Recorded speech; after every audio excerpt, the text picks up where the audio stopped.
Advertencia. Este programa, sus componentes y posibles invitados no tratan de expresar ideas políticas ni religiosas. En este programa solo divulgamos hechos históricos y relatamos leyendas sin ningún posicionamiento político, ni religioso, ni social.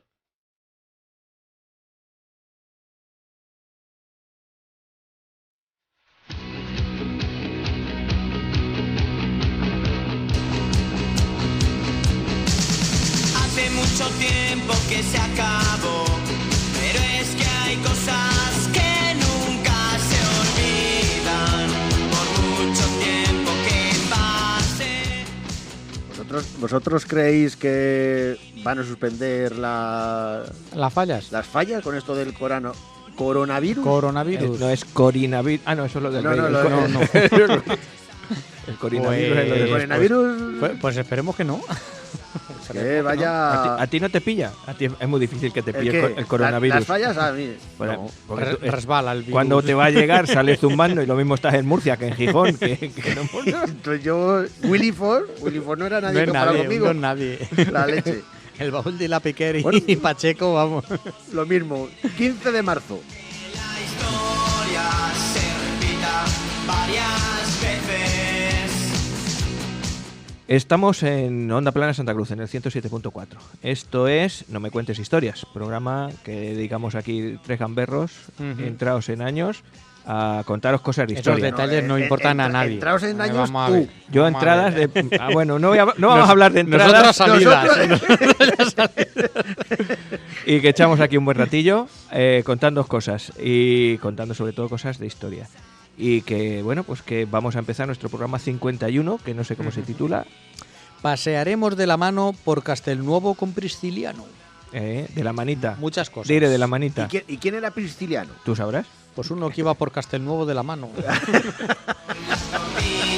de patatas.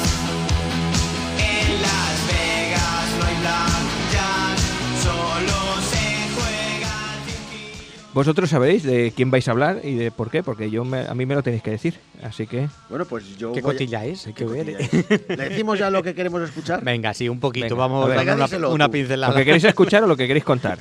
No, lo que queremos que nos cuentes. Vale. Ah. Bueno, pues yo os propuse la semana pasada 3 temas. tres temas, que eran curiosidades de la Biblia, nos quedaba por ahí pendiente frases de la vida cotidiana que vienen del ámbito militar, Ujú. hay unas cuantas, no sé si daría tiempo a hacer todas, pero bueno, ahí están, muy curiosas. Y otra que es, ya está aquí el listo que todo lo sabe, que son curiosidades sobre, o ya os dije, pues por ejemplo... Ha puesto voz de chulo. aquí, Yo, ¿no?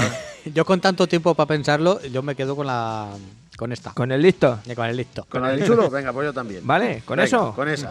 Os vais a alucinar de las cosas que os Vale, traigo. Ya está aquí el listo que todo lo sabe.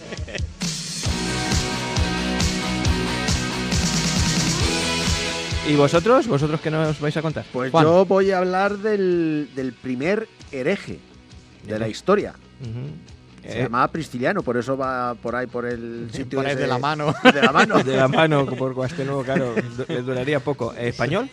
Español, Más gallego. señas. ¿Gallego para más señas? Hay que ver los gallegos.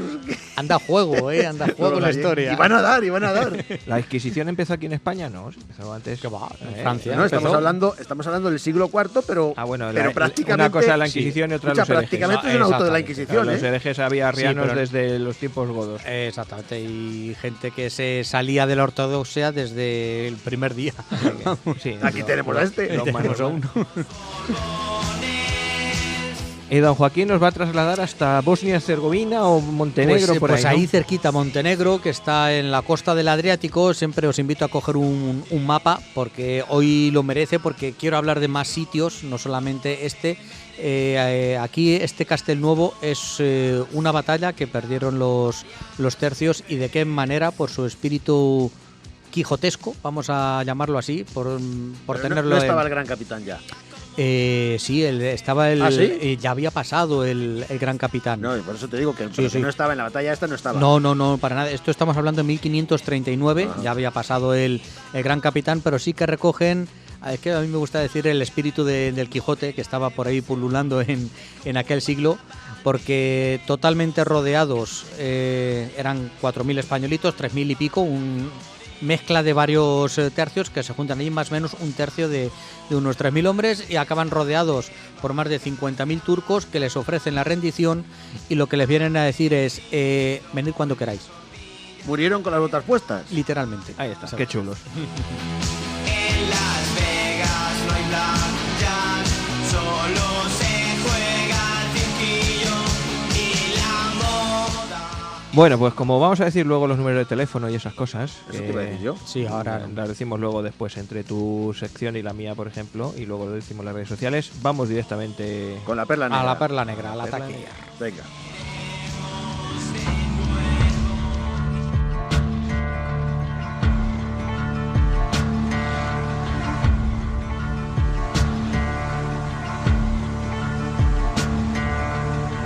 There ain't no grave can hold my body down. There ain't no grave.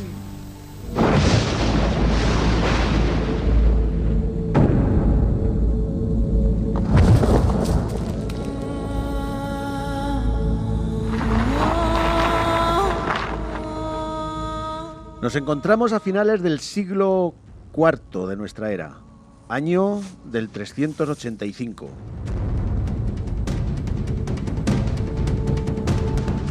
Un hombre está siendo torturado para arrancar de él una confesión. Me imagino que con el dolor golpeándolo por todo el cuerpo, con la conciencia a punto de dejarlo, tendrá un momento de regresión y visualizará cómo empezó todo y sus actos por los que ha llegado hasta ahí.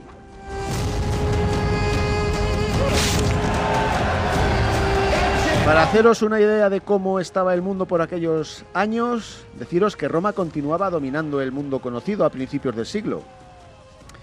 Pero los bárbaros estaban ahí, presionando en las fronteras. Había una decadencia interna del mismísimo Roma, y el cristianismo, gracias a Constantino, había llegado para quedarse.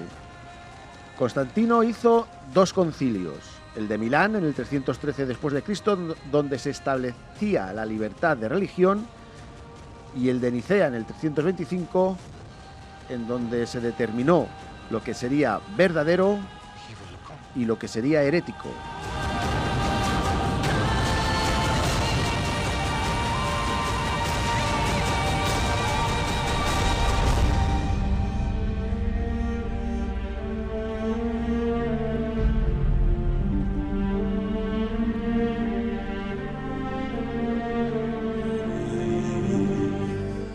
Nuestro protagonista, al que lo habíamos dejado en esa regresión cuando estaba siendo torturado, había nacido en el seno de una familia aristocrática de la Hispania romana, en Galicia, sobre el 340 después de Cristo.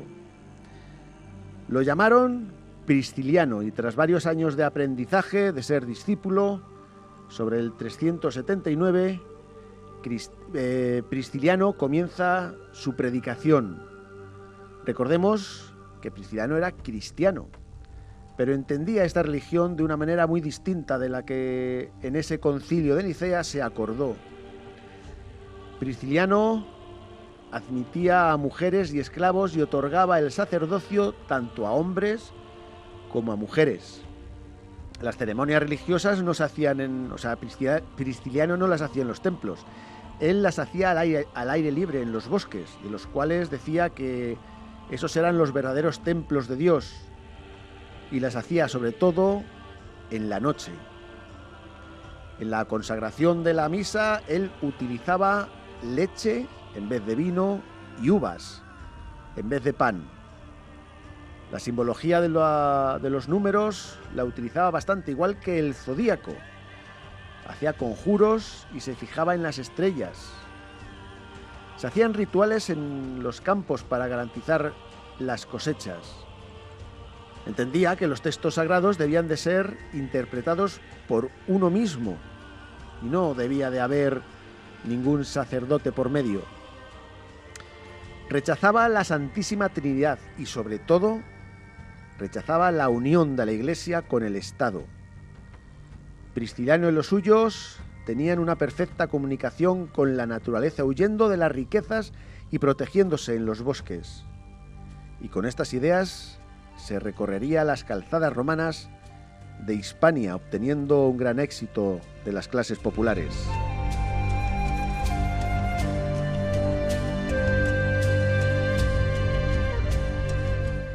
Pero en la iglesia oficial el malestar hacia Prisciliano crecía igual de deprisa que el éxito que éste iba obteniendo entre el populacho. Y en el 380 después de Cristo, en Zaragoza, se convoca el Concilio de Zaragoza para condenar las ideas priscilianas. Este concilio fracasa y sale reforzado Prisciliano, que es nombrado obispo de Ávila. Lo máximo que se puede hacer hacia Prisciliano es desterrarlo. Y este parte, junto a los suyos, hacia Burdeos.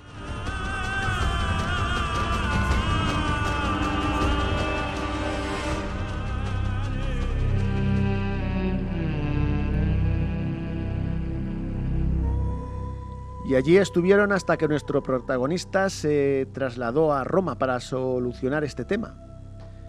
En Roma el Papa ni le recibió y tuvo mucha suerte de que éste no le encarcelara por hereje. Pero Prisciliano no se rindió y se fue a Milán. Y gracias a la ayuda del oro encontró la protección de Macedonio, un ministro y amigo del emperador, consiguiendo así el permiso para volver a Hispania.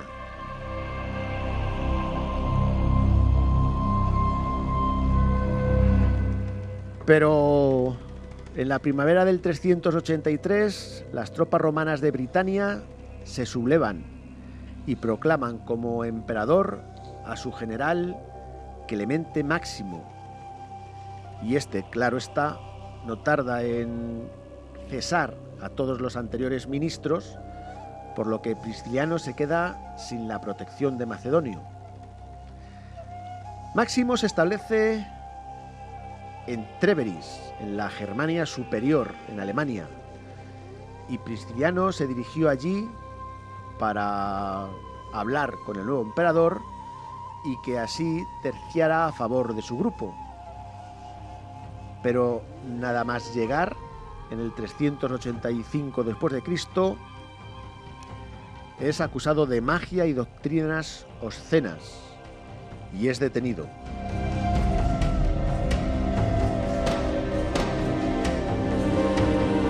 Y aquí lo dejamos en la tortura para que confesara. Finalmente, tras la confesión, fue decapitado junto a unos seguidores suyos, entre los que se encontraba una mujer. Así, Prisciliano se convierte en el primer hereje ajusticiado por cristianos, tan solo porque no les parecía bien su forma de pensar.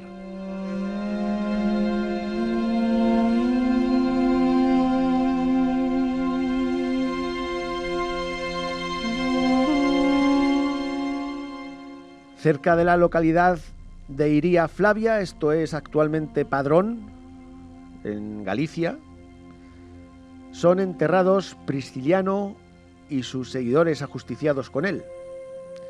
Y se sabe que hasta allí llegarían en peregrinación sus seguidores para rezarlo y pedirle. Esto era a finales del siglo IV y era la Hispania romana. Nos vamos al siglo IX y en el siglo IX la situación era otra. Habían pasado por esa zona los suevos, los visigodos, los musulmanes, y en esa época se estaban consolidando la resistencia al poder musulmán de Al-Ándalus. Es entonces cuando se encuentra un arca marmórea cerca de Iria Flavia. Dentro de este arca se encuentran los huesos de varias personas decapitadas. Y lo más importante es que se encuentran los restos de una mujer.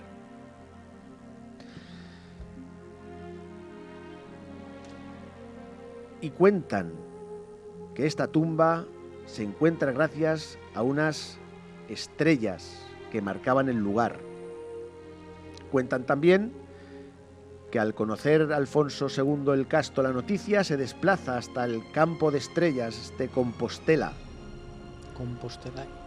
y tras varios días de peregrinar se encontró con los restos y mandó construir una pequeña iglesia. Desde ese momento se quedó establecida oficialmente la tumba del apóstol Santiago.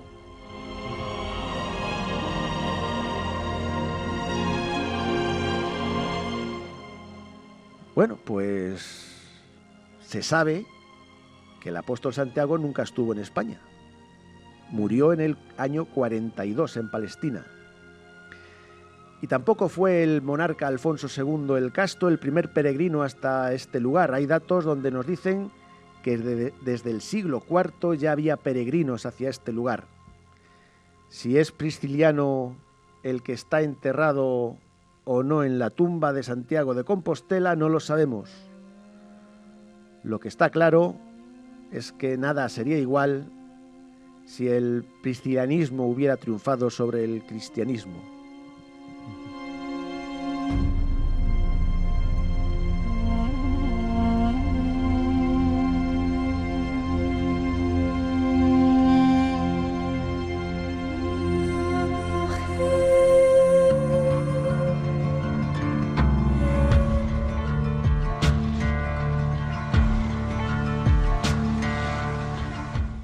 La verdad es que la historia cambia mucho dependiendo de unas circunstancias casi... O de otras, El ¿no? aleteo de una mariposa, el efecto mariposa, en este caso... Es de entender, esta tarde se lo decía yo a mi padre en el coche, cuando veníamos de un viaje de los míos. Sí. Le decía que bueno, en aquella época, en el siglo IX, me imagino que, como bien se dice, la fe mueve montañas. En aquellas épocas se necesitaba mucha fe para decir al populacho, a los soldados, que había que atacar, había que seguir avanzando para reconquistar España. Ujú. Entonces, de ahí... Lo de Santiago, además es que ha sido un negocio, bueno, ahora es un negocio en otro sentido porque es un negocio turístico y atrae mucha gente, pero es que durante muchos años se cobraba a las distintas regiones de España por la aportación del apóstol Santiago y sus seguidores Sí. a la reconquista de España. Había una especie de impuesto revolucionario, De entre cruzada. comillas, de cruzada. De hecho, es el por- patrón de España, ¿no? Santiago. Sí, Santiago, por la claro. que se cobraba eso, es mucha pasta. Es por lo que Lutero también en su día dijo, bueno, hasta aquí hemos llegado, que esto ya, aquí hay que sacar pasta para hacer el San Pedro, pero a ver de aquella manera. Pues hombre,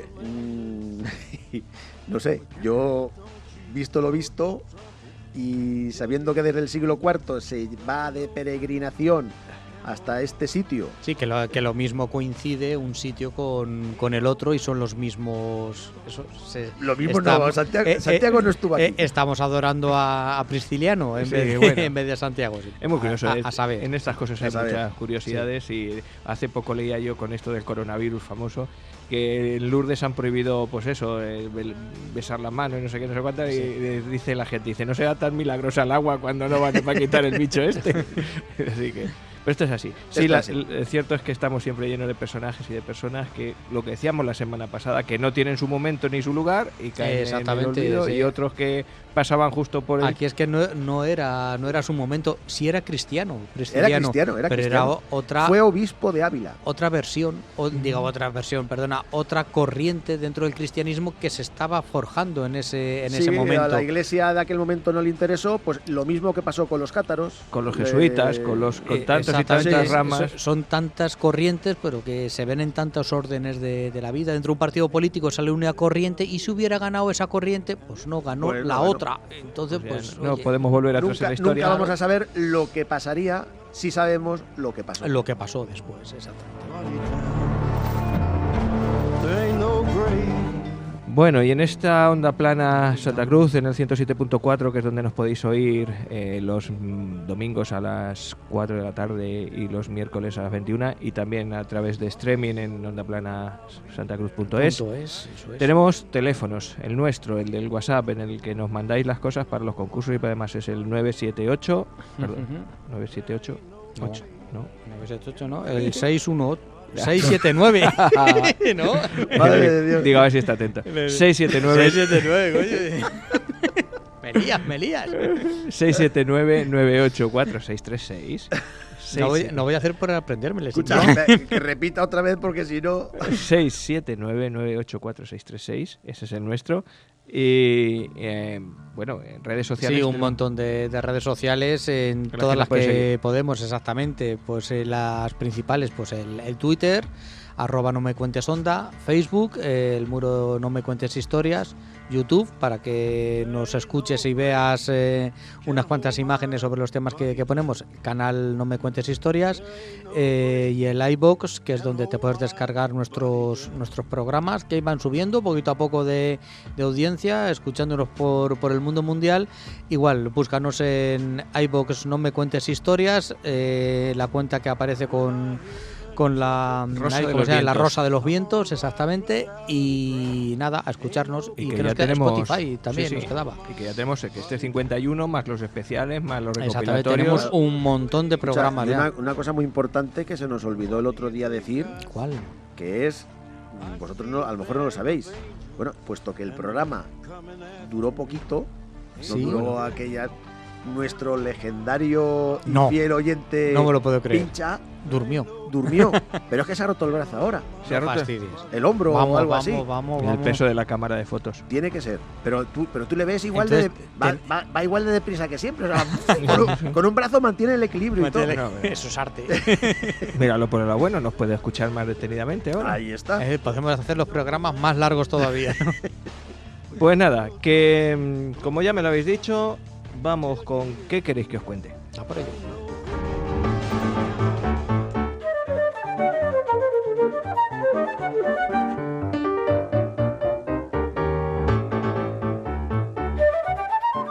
Y es que un señor que se llama Alfred López hace una colaboración en varios periódicos y en radios y tal, y hace una sección que se llama Ya está listo, que todo lo sabe. Y eso pues ha terminado, como Dios manda, en un libro que se puede comprar, se puede adquirir, y que está muy gracioso y que tiene una anécdota para cada día del año. Es decir, está dividido por meses, cada mes con sus correspondientes anécdotas. La verdad que es que siempre hay un listo que todo lo sabe. A lo Exactamente. mejor dice, Ya estás está hablando... el cuñado. Suele ser el cuñado, exactamente. Pues este es un libro de cuñados. Y el caso es que me he extraído del libro unas cuantas de estas anécdotas o curiosidades o como las queráis llamar, que a mí me han resultado, pues eso, llamativas sobre todo, porque muchas veces las decimos, pero no sabemos realmente de dónde vienen o si están bien dichas. Por ejemplo, la primera, por empezar, ¿por qué se dice ir en fila india? Pues, bueno, no sé si tenéis alguna opinión. Ni idea. Ni idea. Porque los indios iban en fila. Exactamente, pero ¿por qué los indios iban en fila? Claro, Pues esa- las sendas de la selva, ¿no? Pues De la selva, los indios. Ah, bueno, de los indios de la en- India. Claro, Estamos y hablando los de- indios de América. en general de No- indígenas, No, solamente los de las plumas, Claro. también los del Fíjate. Paraguay también son indios. pues tiene su Se explicación. me va a según- mí la chabola a lo de Jerónimo y esas cosas. Los Bueno, pues maches. también. Todo tiene que ver también, a lo mejor lo de Jerónimo. Hablamos en general de indígenas que poblan territorios sin colonizar. Ajá. Cuando estos se trasladan a pie de un lugar a otro, lo hacen avanzando, o lo hacían avanzando uno detrás de otro, debido a que en la gran mayoría de los lugares pues no hay camino. Entonces uno tiene que ir abriendo camino. Si vas por la selva, pues igual que va uno con el machete, cha, cha, cha, los demás detrás en India. Otro de los motivos, pues también seguramente por estrategia y por defensa. El primero va abriendo paso, todos los siguientes van pisando en el mismo sitio, van dejando la misma huella, y el último va borrando las huellas. Así que por eso también puede ser. Incluso cuando un grupo... Me imagino que el primero sería el más valiente, no el machote. Exactamente, Claro. por eso, o el más valiente o el jefe. Porque también nosotros en la fila siempre ponemos al de mayor importancia el primero y al de los de menos importancia al final. Y pues seguramente Pues sería por eso, ahora- porque el varón de mayor importancia en la fila india va el primero y y la comitiva va descendiendo en valor, en categoría. posición o en categorías. Pues ahora, en la época moderna no es así, ¿eh? ¿No? Ahora que seas tú y yo que me quedo aquí, que Envían al torpe delante. que a mí me da la risa.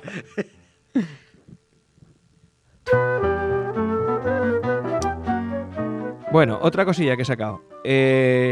¿Habéis oído alguna vez la expresión darle margaritas a los cerdos? Sí. Es una expresión así como un poco de... decir, una cosa tan bonita si lo damos a estos gañanes. No está talamel para la boca al Eh, asno. Lo mismo. ¿Sería correcto decir darle margaritas a los cerdos? Pues os lo cuento. El origen de la expresión está en la Biblia en Mateo 7, versículo 6. Y dice que se utilizaba para explicar cómo se pueden desperdiciar cosas buenas en personas que no lo merecen. El caso es que en realidad hay un error de traducción del latín al castellano. La palabra original no es margarita, sino margarón, que la traducción literal es perla. Entonces la expresión debería ser darle perlas a los cerdos en vez de darle margarita. Sería mucho más ajustada al significado original. Que, pues eso, darle algo a alguien que lo va a desperdiciar. Esa es la expresión correcta. Dire, tú que eres muy dado, lo de se te calienta la boca. Lo de se te calienta la boca. A mí no me tiras de la lengua. Es aquel. ¿De dónde puede venir lo de se te calienta la boca? Pues No sé, es alguna una tortura o No. cosas que les metían hierro candente. En este caso, fíjate, viene del mundo ecuestre. Cuando los caballos llevan en la boca una especie de hierro, que el bocado, que Sí, le el llaman, bocado que sirve para dirigirle, ¿no? El castigo, ¿no? Le dicen también. En algunas veces el castigo, bocado. El caso es que cuando el caballo tiene sed, se deshidrata, se le calienta la boca y entonces provoca que el bocado pues no lo sienta bien, que le resulte extraño y las riendas no respondan a la orden del jinete. Entonces se desajusta y provoca que vaya para donde le dé la gana. Pues es lo que le pasa a alguien cuando se le calienta la boca, Claro. que al final va Se soltando desajusta. lo que no quiere, pierde el control. Entonces el calentarse la boca Ahí viene viene. del Qué curioso. del Qué caballo. curioso, sí, señor.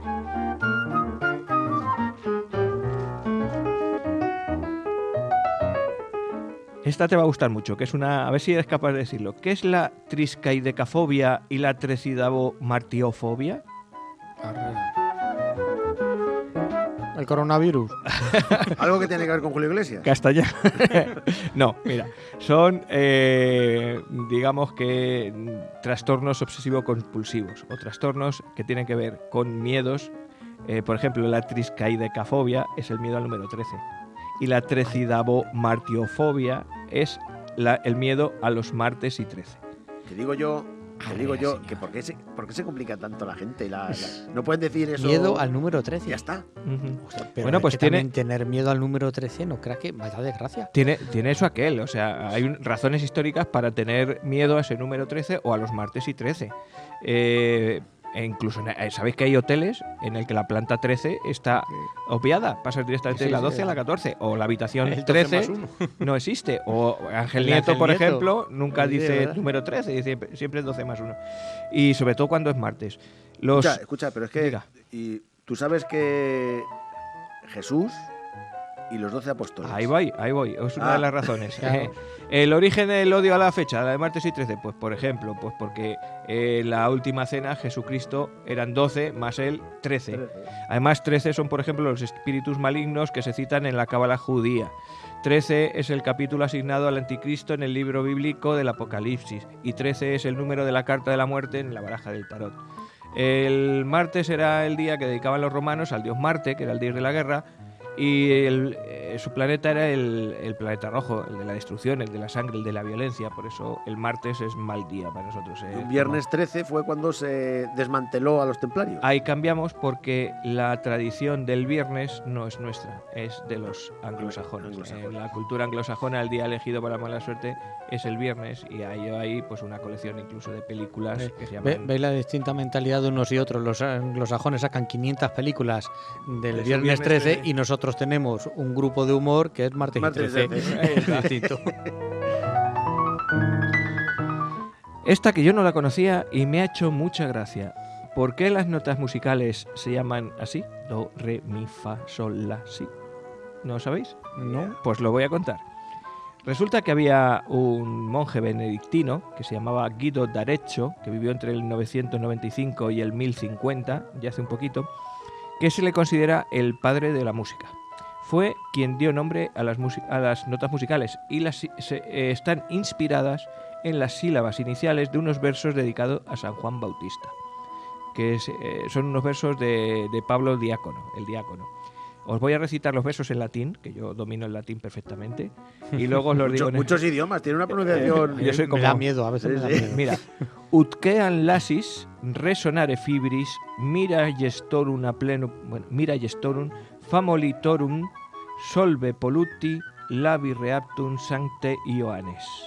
Eso es en latín, es decir, utquean sería ut, que es el primer nombre que se le dio al do, luego se cambió. Ah, Re sonare fibris, re. re, Mira gestorum, mi. Famulitorum, fa. fa. Solve poluti, sol. Y Sancte Ioannes no corresponde al sí, y ahora os cuento por qué. En castellano, para que tus siervos puedan exaltar a pleno pulmón las maravillas de tus milagros, perdona la falta de labios impuros. San Juan. Chimpún. ¿Vale? Darecho denominó a este sistema solmización. De ahí viene lo de. Luego sería trasladado a solfeo. Pero- Solmización. Ah. Pero viene- escucha, ¿y esto cómo se hace? O sea, esto... No sé, o sea, yo hago unos versos... ¿Quién lo piensa? No, ¿Quién lo que- idea? ¿Quién Claro, lo es idea que dice, esto? por aquí do, re, mi, fa, sol, así. De aquí...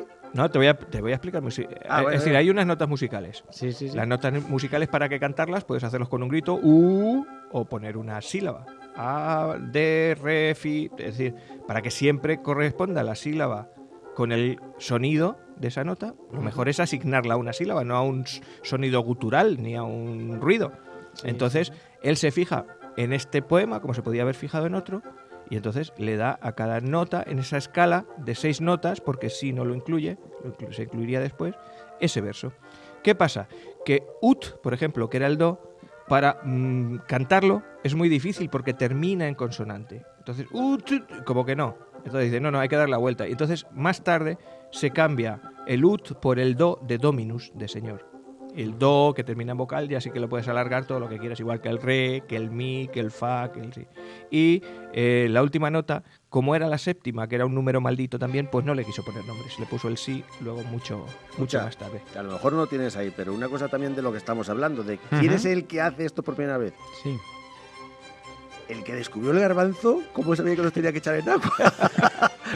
no me jodas. Porque se le saltó un diente al primero que mordió, está claro. Pero, tú ves el garbanzo y dices, pero esto no se puede comer. Hay que, Claro, echar- pero hay que echarlo en remojo. los dejas en un momento, llueve y cuando llueve se mojan y al rato dicen, pues esto está blandito, pues vamos a ver. Y te lo comes blandito. Esto hay ya, que echarlo pues en así. agua. Hay que echarlo en agua. Claro. Y luego vamos a llamar al baño María y Pues, cosas de estas. Pues ya por concluir, el pentagrama, que era de 4 líneas entonces, al final se terminó añadiendo una quinta línea y a partir de entonces ya podíamos escribir música tal y como la conocemos ahora, ya hacia el siglo XVI, cuando se añade la nota así y el pentagrama completo. Ese es el origen de las notas. Qué bueno.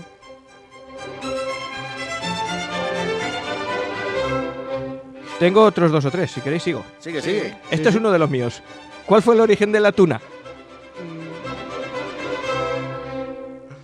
Sabéis que la tuna, Sí, ¿no? es universitario es de la- Salamanca. Una de las instituciones universitarias más antiguas de la historia. Ajá.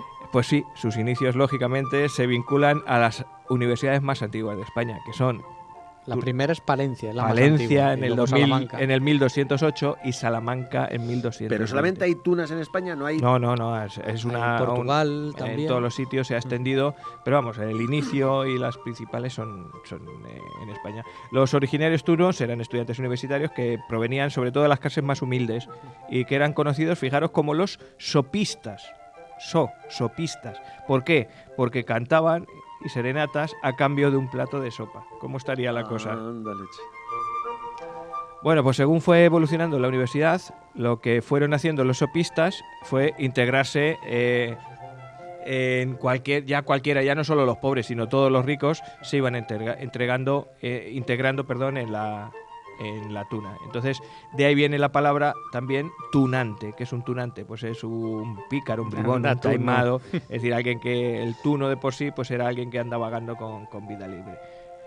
Podemos encontrarnos en cualquier tipo de celebración a los de la tuna, cantando por las calles, por las terrazas, y sobre todo lo que pasa es que ya las tunas ya no son solamente estudiantes universitarios, sino gente que ha dejado hace muchísimo la tuna y que Y aún sigue viviendo esa vida. Así que esos tunos de juglar que errante. yo he pertenecido a la tuna de magisterio de la escuela de profesorado de Cuenca. Yo de tengo el podología, no me digas cómo entré, es muy largo de explicar, pero bueno, yo Así- estaba, así entramos estaba en a lo de Y podología. yo en los mayos llevo el farolillo. honor. Sí. Eso tiene muchísimo mérito, ¿eh?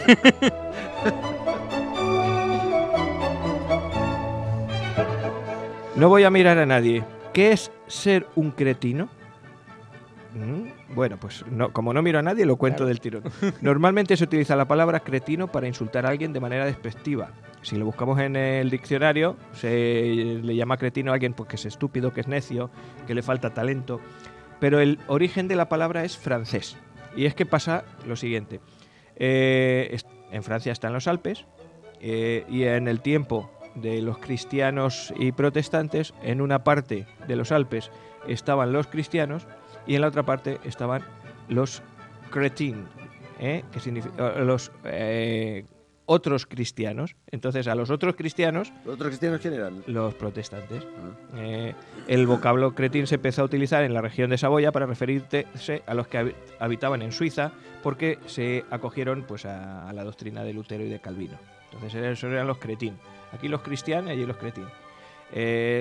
La verdad es que luego el término cretino también el cretinismo se le aplica a una deficiencia congénita, una enfermedad de la glándula tiroidea que provoca un retardo en el crecimiento físico y mental. Es decir, hay personas discapacitadas que sufren de cretinismo, pero en este caso la palabra no se utiliza despectivamente. Es decir, alguien es cretino porque es enfermo, no porque sea un desvarío.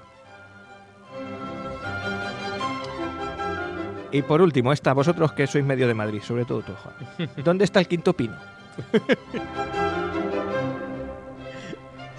¿Has mandado a alguien alguna vez al Quinto Pino? Hombre, ¿no? claro que sí. Pues, A la mierda directamente. no, pues, Yo sabía entre Pinto y Valdemoro, pero el Quinto Pino, la verdad que no. pues no os sé de lo dónde voy a viene. contar, que hablamos la semana pasada de Felipe V, ¿te Ajá, acuerdas? sí, sí. Bueno, pues a principios del siglo XVIII llega Felipe V y dice, hay que poner unos pinos aquí. Y pone 5 pinos, muy frondosos, en el Paseo Recoletos. Al principio Paseo Recoletos, para arriba, para abajo.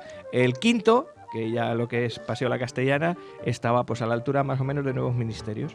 Entonces era... Se estaban espaciados los pinos. Sí, pero era- no. el hecho es que el último estaba tan lejos que servía para todo. Servía para quedar los amantes y tal, o para mandar a alguien fuera de la vista de los demás. Anda, Al no te quinto quiere ver, pino. vete El al quinto quinto pino. Ahí estaba el Quinto Pino. Mira por dónde.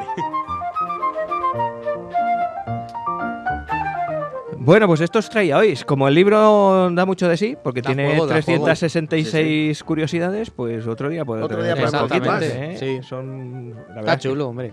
son curiosas. Esto era lo que os traía hoy. ¿En qué queréis que os cuente?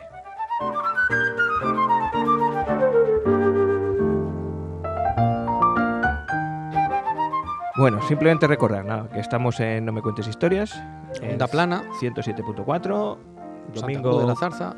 Toledo. Emitimos los domingos a las 4 de la tarde ¿Qué y es? los miércoles repetimos a las 9 de la noche. Y que estamos encantados, Repetimos el encantadísimos. programa, no es que hagamos otro programa, sino que repetimos el mismo. Y que estamos encantadísimos con la gente que nos sigue, que nos oye, que nos escucha, que nos dice por la calle, oye, que metisteis la pata el otro día, oye, que bien, que me gustó mucho el título o el autor o lo que sea. Y la gente a través de Twitter, Ojo lo que habláis. de Facebook y esas cosas. Qué bien que nos lo pasamos. Que nos gusta mucho y que queremos que nos lo sigan contando. Claro que sí. Y bueno, pues puestos en esto, vamos a dar una vuelta por Castelnuovo. Así que Tercios pa'lante. hoy nos acordamos de...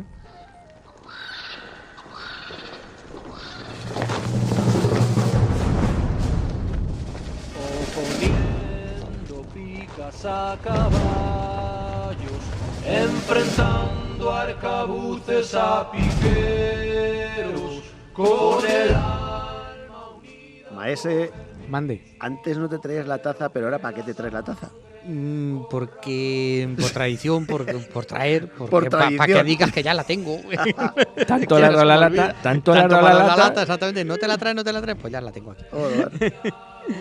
Grandes son los tercios, escuadrón de picas, blancos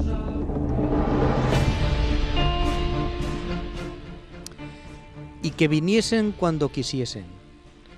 Eso fue lo que les contestó el maestre de campo Francisco Sarmiento de Mendoza a los 50.000 turcos que les rodeaban y les habían ofrecido una rendición honrosa, que era salir con armas y pertrechos, menos artillería, para que pudiesen volver a Eso, España. Eso es tenerlo bien puestos, ¿eh? Cuadraos. Jorobar. ¿Os acordáis del milagro de Empel? Sí, sí. Más o menos, pues aquel tuvo final feliz, este no tuvo final feliz.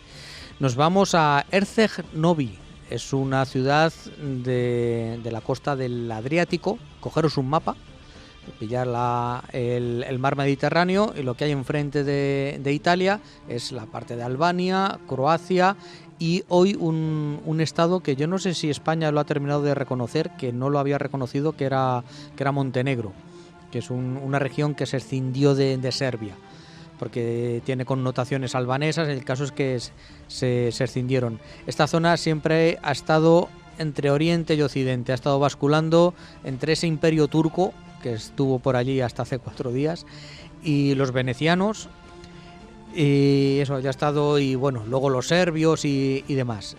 Herceg Novi, una ciudad costera. ¿Y qué pintábamos los españolitos allí? Bueno, como a mí me gusta ambientar un poquito las cosas y ponerle en el contexto histórico. Estamos hablando del año 1539. Carlos V anda a tortas con medio Europa. Tenemos a los rebeldes flamencos ya que empieza a movilizarse, empieza a extenderse la herejía luterana, y los protestantes, bueno, los holandeses, el príncipe de Orange, pues aprovecha que el Pisuerga pasa por Valladolid y que ha salido una rebelión, una herejía, por así decirlo, para ponerse en contra del emperador. Eso es un frente. Tenemos América, que seguimos enviando gente, descubriendo un mundo totalmente nuevo, poniendo colores en un mapa que estaba en blanco.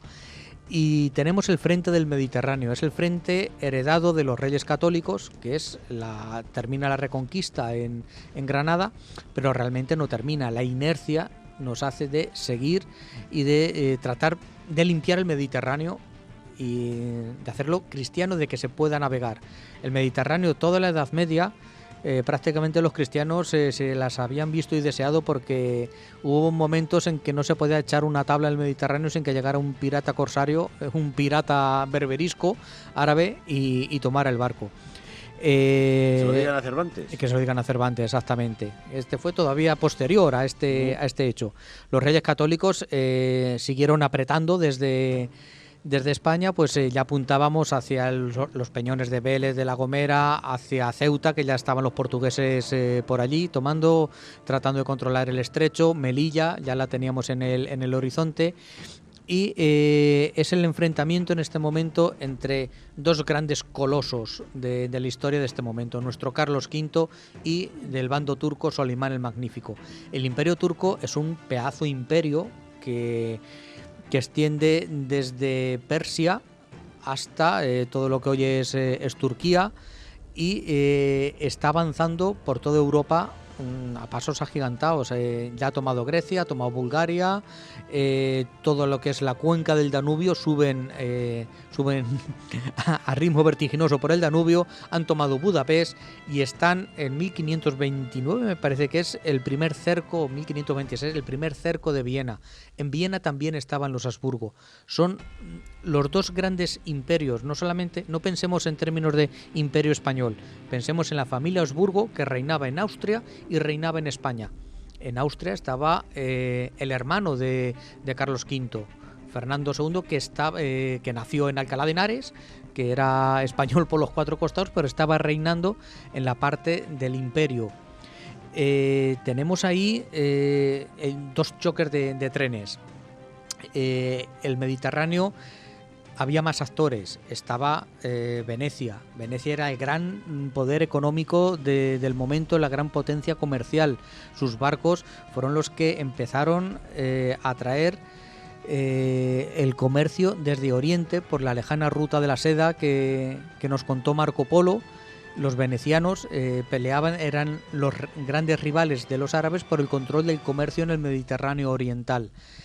Y en Europa pues se estaba dilucidando en ese momento quién iba a controlar el Mediterráneo. Los españoles hicieron todos los intentos del mundo y tuvimos victorias, tuvimos derrotas. Tuvimos, por ejemplo, unos años antes, desde 1539, en Túnez, la jornada de Túnez, Carlos V, saliendo desde el puerto de Barcelona, logró tomar la ciudad de Túnez. Fijaos dónde está Túnez, al sur de Italia, bastante lejos de España, pero que era fundamental para cortar el acceso al Mediterráneo occidental de los turcos. Por eso Malta es tan importante. En Malta Carlos V puso a los caballeros hospitalarios y sufrió un asedio de la leche, pero pudieron aguantar gracias a la ayuda de los españoles, porque era clave para evitar el paso de las armadas turcas hacia las costas españolas, italianas y francesas. Los turcos, digamos que lo bordearon porque se aliaron con todos los reinos del norte de África, que nominalmente no eran turcos, pero sí estaban bajo su influencia. Carlos V pues intentaba o conquistar directamente o imponer a sultanes pues más o menos favorables a su causa. Se les pagaba y con oro y punto pelota. Entonces en Túnez pues lo que se hizo fue tomarlo y dejar allí un sultán que más o menos favoreciera los intereses hispanos. Años después de este Castelnuovo, en 1541, se intentó tomar Argel y nos dieron una torta de la marca grande. También las tempestades, igual que en la Gran Armada, las tempestades nos hizo polvo los barcos. ¿Sabéis quién estaba en Argel? Hernán Cortés. Pero si este hombre estaba conquistando México, pues había conquistado México y ahora estaba en Europa pues buscando el reconocimiento oficial de Carlos V. Pluriempleado, más o menos. Pues se salvó por los pelos, ¿sabes? De morir, que tuvieron que tirar los caballos de los barcos para poder recoger a todas las tropas que habían desembarcado, porque nos veníamos abajo, ¿sabes? Sí, fue una grave derrota. La más grave de todas que sufrimos en carne propia los españoles fue en los Gelbes. Es unas islas que hay más al sur todavía, cerca ya de Libia, en 1560, donde allí murió el padre del Lazarillo de Tormes. Al principio del Lazarillo de Tormes pone que su padre, hombre de bien, murió en la de los Gelbes. Es, ya te digo, estación donde un desembarco que fue un total desastre para la Armada Española. Y otra derrota muy grande fue en esta época, un año antes, en 1538, que esta ni la conocía yo, fue Preveza. Son unas islas que hay cerquita de este Castelnuovo, ya en la costa griega, cerca donde luego fue la batalla de Lepanto. Lepanto está en la costa de Corinto, en la costa occidental de Grecia, en este Mediterráneo central, que era donde se daban la mayoría de las acciones navales, por ver quién controlaba y quién echaba cristianos podían tomar el Mediterráneo oriental, o los turcos tomar el Mediterráneo occidental. Fue ahí donde se produjeron la mayoría de las acciones. En esta acción de Preveza, los turcos embotellaron a la armada cristiana, que estaba liderada por Andrea Doria, que es un genovés al servicio de España, que estaban también los genoveses y demás. Murieron 60.000 cristianos. 60.000. 60.000, yo me quedaba a cuadros. Digo, Dios. Sí, la verdad es que esa derrota marcó el decir, hasta aquí hemos llegado, no podemos seguir avanzando. Prácticamente hasta Lepanto no se aventuraría una flota cristiana más allá de ese Mediterráneo central, y para poder amenazar y poner un poquito en jaque a los turcos. Y fíjate, en esta batalla lo estaba viendo, la flota turca era muy inferior a la flota cristiana, pero mucho más ordenada. Y la que pasaba, cuando se organizaba la Santa Liga, que se organizaron varias santas ligas lideradas por el Papa, que no quedaba claro quién mandaba, porque sí, Andrea Doria resulta que mandaba sobre pocas galeras, aunque oficialmente mandaba todas, mandaba sobre unas pocas. Los venecianos mandaban las suyas, los de Génova mandaban las suyas.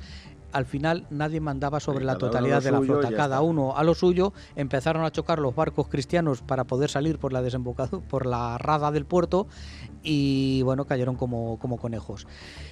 Ligado con esto están este tercio nuestro de Francisco Sarmiento de Mendoza. Lo desembarcaron ahí a Francisco Sarmiento y a sus 3.000, 4.000 hombres en este Erceg Novi, Castelnuovo, en aquel momento, que era antigua fortaleza veneciana, de origen veneciano. Los desembarcaron allí a espera, en plan cabeza de puente, para avanzadilla de posteriores intentos de atacar por tierra a los turcos. La derrota en Preveza hizo que nos quedáramos sin flota, prácticamente. Los venecianos, que siempre han ido a lo suyo, dijeron, paso de Santa Liga, tengo que vivir del comercio, los turcos están tomando las islas que yo tengo por el Mediterráneo y me están fastidiando mi comercio. Llegaron a un acuerdo, aunque desventajoso, pero llegaron a un acuerdo con los turcos y nos dejaron más tirados que una colilla. La retirada de los venecianos supuso que este tercio quedaba en territorio enemigo y totalmente aislado. Enviaron barcos a tratar de buscar ayuda. El mismo Andrea Doria dijo, tengo 20 galeras, rendiros, no os puedo ayudar, es imposible enviar tropas de refuerzo ni sacaros de allí porque no tenemos barcos suficientes para acometer a la armada turca. Soleimán vio el momento, Soleimán el Magnífico vio el momento, cogió a Barbarroja, que era un almirante berberisco que venía de Túnez, que había tenido que salir por patas de Túnez, y el mismo Barbarroja vio el momento de resarcirse un poquito de la derrota. Entonces le dio una flota de 20.000 hombres y envió por tierra 30.000 hombres más.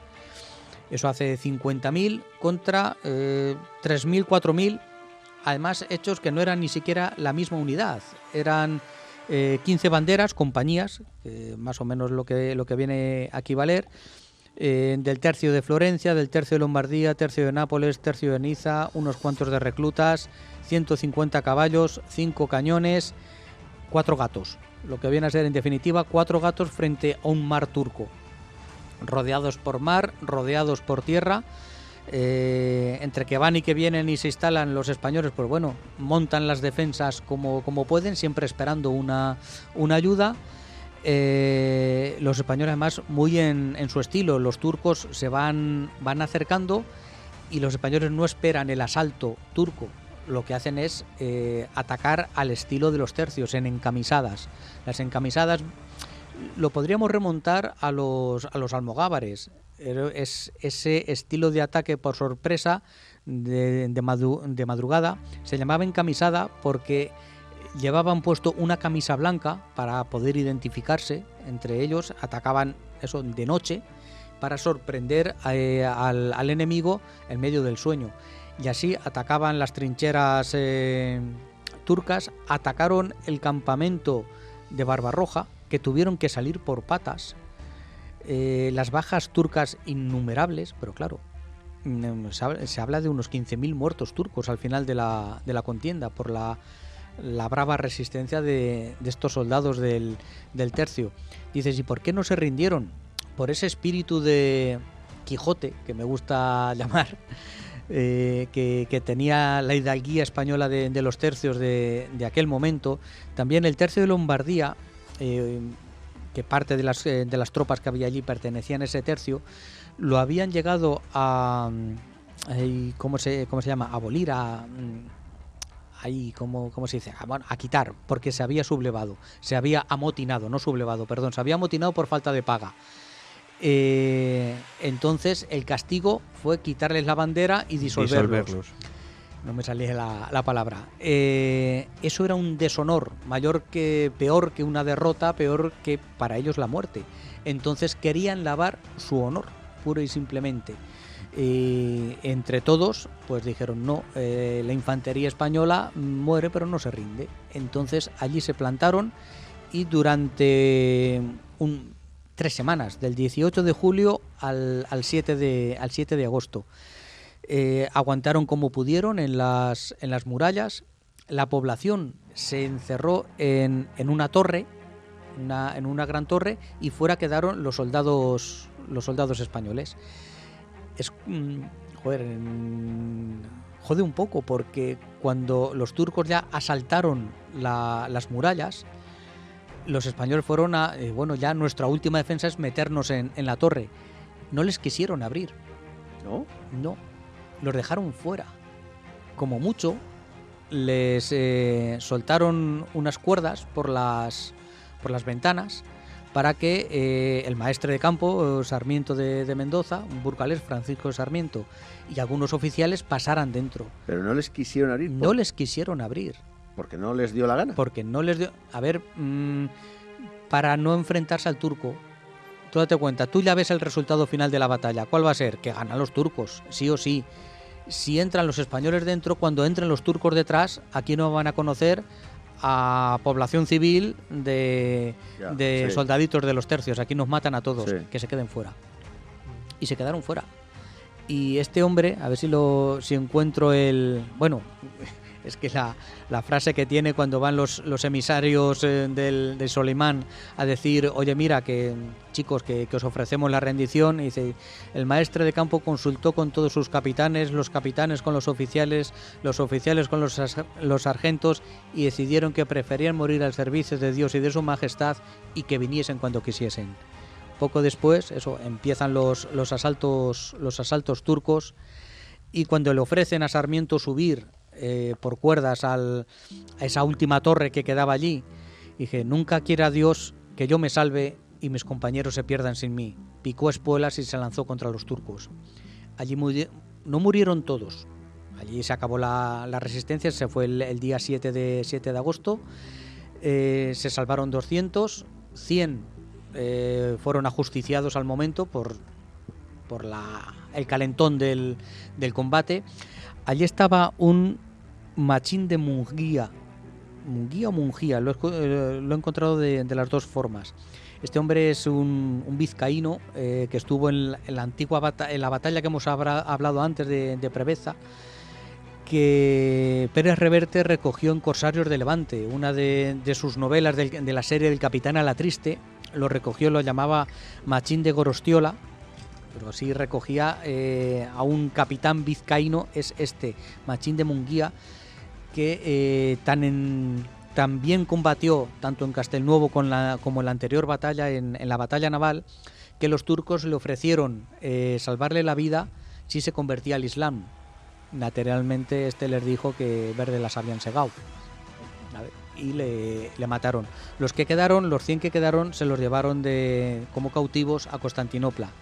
6 años después, en Mesina, en Italia, en Sicilia, llega una galera, allí casi sin velas, llega un barco con no sé cuánta gente, todos barbudos y desaliñados y hechos polvo, y eran 25 de aquellos que habían matado a los carceleros turcos, habían robado una galera y se habían plantado en Sicilia, y fueron los que contaron el asedio Lo que realmente pasó allí. O sea, de de Castelnuovo. 3.000, 4.000... De 3.000, 4.000, 25. 25. Mal contados, exactamente. Pero bueno, también si se hubieran rendido, las opciones tampoco A ver, hubieran sido... en principio había que confiar que los turcos iban a respetar su palabra de dejarles marchar. Sí es verdad que era una victoria muy psicológica para el turco, el hecho de derrotar a un tercio en tierra de los Habsburgo. Lo que consiguieron con esto fue darle una inyección de moral. Lo que consiguieron con no rendirse, con luchar hasta el último hombre, fue dar una inyección de moral a la Europa cristiana. Los cristianos, la expresión no hay moros en la costa, es de esta época. Los turcos en aquel momento, la trata de blancas, la trata de esclavos, eran los esclavos blancos cristianos que llegaban los turcos a las costas españolas, italianas, francesas, y desembarcaban, cogían a quien podían y se lo llevaban. Y se lo llevaban como esclavo, y luego había que rescatarlo si se podía, pagando rescate o como fuera. Era una inyección de moral de decir, hay que aguantar, hay que resistir. Y en toda Europa se celebró,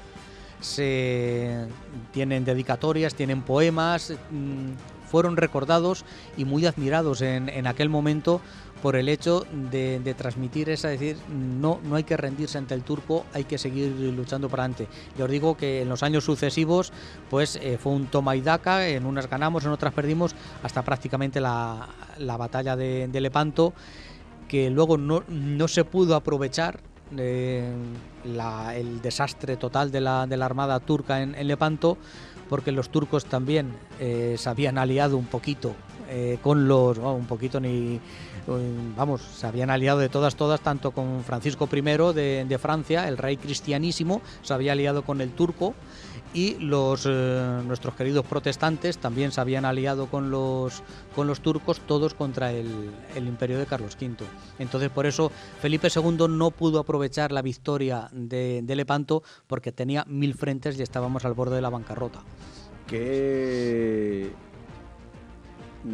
A ver, tú ves una película... ¿Esto lo cogen los americanos? No, escucha, pero... Vietnam fue una maricona. Escucha, tú ves la película los 300. Sí. Y tú ves que el sacrificio de Leónidas y sus 300 y tal y cual... No, pero escúchame. Sí.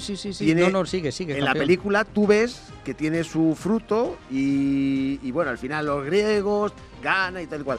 Pero en una pelea, en una batalla real, tu sacrificio...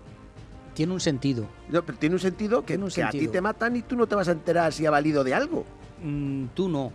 No, pero claro. Tú personalmente no. Pero igual que Leónidas, a Leónidas se le reconoce que el sacrificio en las Termópilas de aquellos 300, digamos que salvó Grecia y salvó Europa de la invasión de los persas, del modo de vida persa, del modo de entender la vida de Pero que él no se enteró, que es lo que quiere decir. Ahí está, o sea, que tú, por ejemplo... Pero tú cuentas con ello, con ese sacrificio. No, pero que tú... Sí, claro, pero bueno, pero que tú por ejemplo... Igual que tu médico te sacrificas y te expones a coger la peste, pero tú sigues atendiendo a tus pacientes. ¿Por qué? O tu padre Porque, de familia antepones tu vida a la de tus hijos. A la de tus hijos. Ese es el sentimiento, el espíritu. Ese es un poco el espíritu. Me sacrifico en beneficio de un bien superior, por decirlo así, o que yo considero como superior. Que tú, por ejemplo, te sacrificas por algo, por alguien, y te sacrificas, bueno, a lo mejor si no lo ves, estamos igual, pero que tú dices, bueno, me voy a sacrificar por esto, y después lo ves y dices, pues ha valido la pena, no ha valido la pena. Pero eso es egoísmo. Esto es altruismo. Es distinto, es la diferencia. Hacer algo por los demás sin esperar una recompensa. Y sin saber si va a funcionar o no va a funcionar. Y sabiendo que yo no voy a ver esa recompensa, pero que los demás, si yo me sacrifico, sí se van a salvar. Por eso las mujeres y los niños primero, que yo me sacrifico para que se salven los demás, ¿sabes? Por eso Leónidas se clavó al terreno y aguantó a los persas. Pero no cuentas con que a lo mejor no sale. A lo mejor no sale, claro. Pero si tú sabes que si te retiras, seguro que no sale. Ahí está. Pero si te clavas... Ostras, a lo mejor sí sale. Vamos a Fukushima, a Chernóbil. Exactamente. Ahí hay unos tíos que se meten a limpiar, que saben que las van a pasar muy mal, si no se mueren les va a faltar poco. Exactamente. Pero es a cambio de que el resto de sus paisanos, incluso la humanidad, se salve. Eso se llama altruismo. Imagino que a lo mejor en esos momentos... ese es el espíritu que prima. Bueno, ahora sí, habrá... Así, sentado en una silla con un cubata, no te sale irte a pegarte con nadie. Mira, que es curioso, eso me recordaba cuando estos 25 lo contaron y decían, oye, ¿y por qué os quedaste? Y dice, tan solo defender Europa y el honor de España. Coño, es que es una forma de pensar. Es una forma de sentir y de entender, porque, oye, se podían haber convertido al Islam perfectamente. Sí. Los que les atacaban, muchos eran los genízaros. Los genízaros son las unidades de élite del ejército turco de aquel momento, que eran cristianos renegados, o, a ver, no todos, pero aquella unidad nació como los cristianos que se habían convertido al Islam, o que los habían secuestrado desde chiquitines y se habían acabado convirtiendo al Islam. Ellos se podían haber convertido y haber salvado el pellejo. Eso es egoísmo. No, yo me sacrifico por una idea superior para que vean en mí... Por una causa. Exactamente, por una causa. Eso es altruismo, es distinto.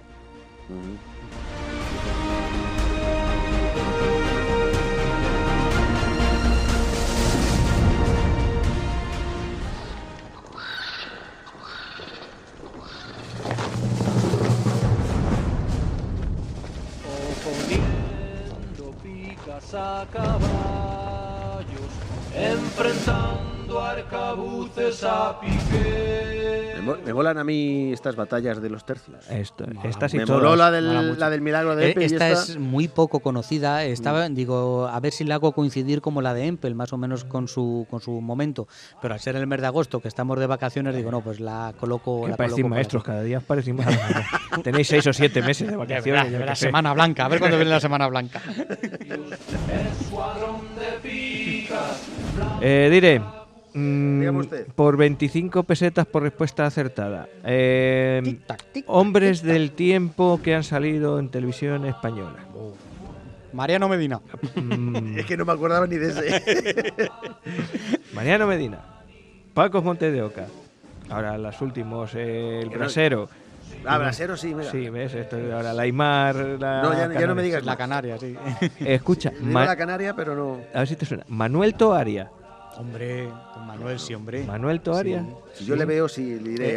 Con barba. De después de... Este es el que salía en blanco y negro. No, con barba, con gafas. Ese es Mariano Medina. Ese Mariano, ese el Mariano que vino Medina. después de Mariano Medina. Pues ni idea. Manuel Toaria durante yo creo los años 80 por ahí. Sí. Fue el hombre del tiempo, pues, meteorólogo de profesión. De los 60, yo que de los 60. No, sé. 60, no, te he dicho 80.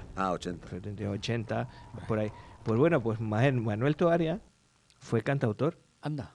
y hizo, entre otras muchas canciones, el romance de la conquista de Alhama, con la cual se comenzó la última guerra de Granada. Ay, Ya, por Dios. al ama que no al jama. Ay, por Dios. No, hecho? vuelve. Espera, que se me ha ido. Vuelve para atrás. Ay. Ay.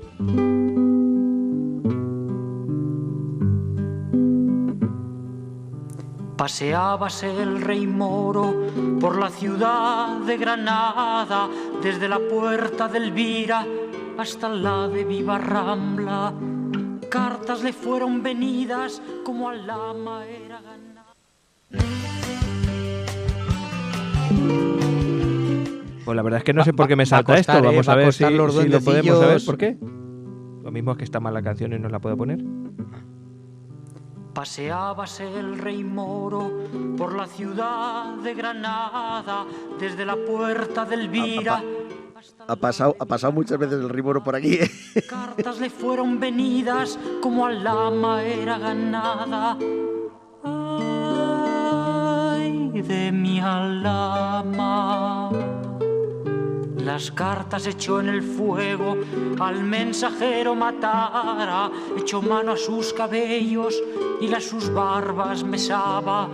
Apeóse de la mula y en un caballo cabalga, por el zacatín arriba, subido había la Alhambra. Mandó tocar sus trompetas, sus añafiles de plata, porque lo oyesen los moros que andaban por el arada. Ay, de mi alama. ¿Ya la has localizado? Qué curioso, vamos. ¿Sí? Ya lo he localizado, sí. Este es el que decía yo. Ah, sí, pero se nos salía en blanco y negro. Ese salía ya en color. Yo que tenía la televisión en blanco y negro. Ah, bueno, porque tú eras tú no habías ido en Caltío Raúl a comprar una tele como Dios manda, tu padre. Estamos hablando con las fuerzas tecnológicas, exactamente. el I+D del pueblo. Fíjate lo que son las cosas, te voy a contar una cosa histórica. Uno de los 10 o 12 privilegiados que en Santa Cruz de la Zarza vio por primera vez un televisor en color. El televisor, un programa en color en un televisor. Claro, tú, porque Antes que los ricos que habían tus comprado. padres lo vendían, a ver. No, entonces era todavía el tío de mi padre, el tío el tío de tu Raúl. padre. Y trajo el primer televisor, que era para una familia bien de aquí. Entonces valía Si lo una contaste pasta. en el programa de Félix Rodríguez de la Fuente. Es verdad. Lo conté. Y que era precisamente ese era el programa que estaba en color en televisión española, El hombre y la tierra. Bueno, pues aquí teníamos a Manuel Toaria con el romance de la conquista de Alhama. Ahora parece. Qué vertiente, vamos. La voz parece que le están apretando así un poquito la parte de abajo. Semejante parte. Sí. Y le está cambiando la voz. Bueno, no se lo va a creer el pincha, pero vamos hoy de tiempo.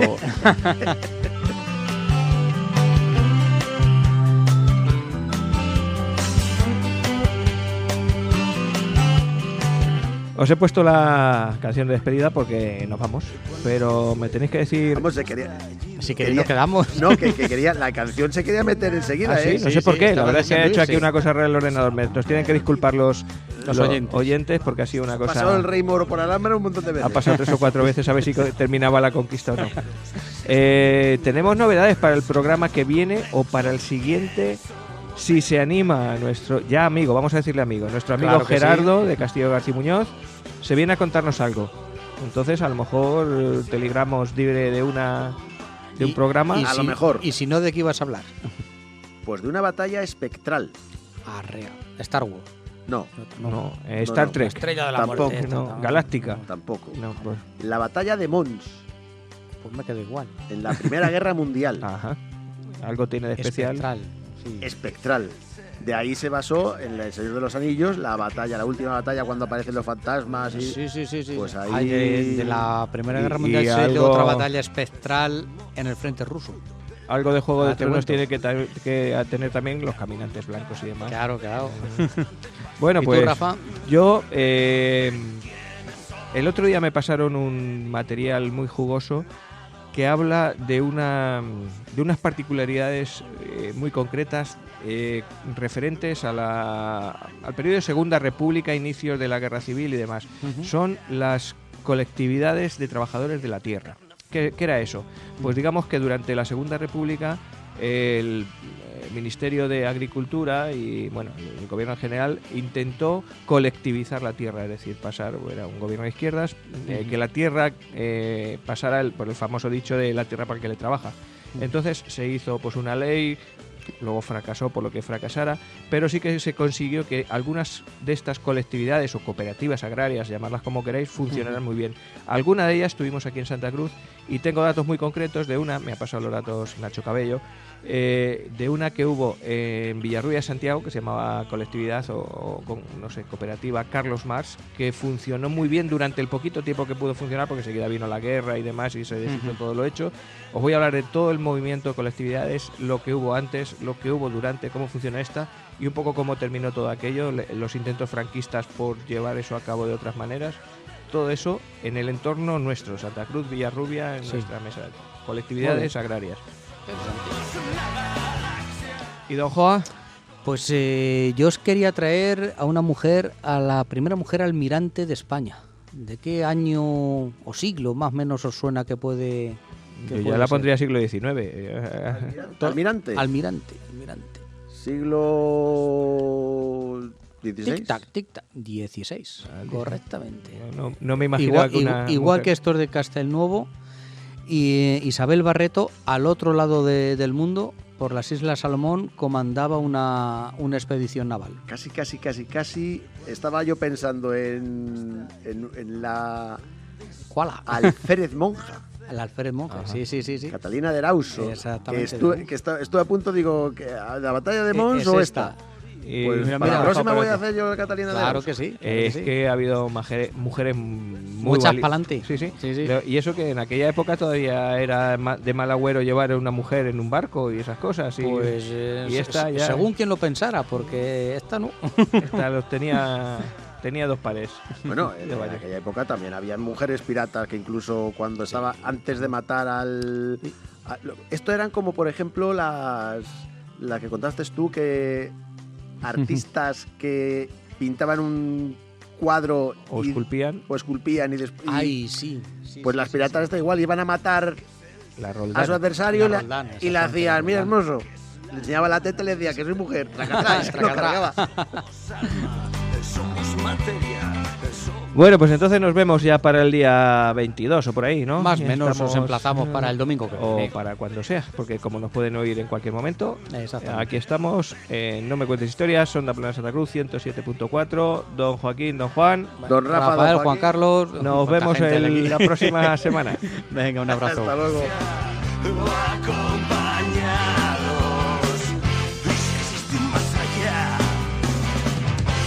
si hay reencarnación.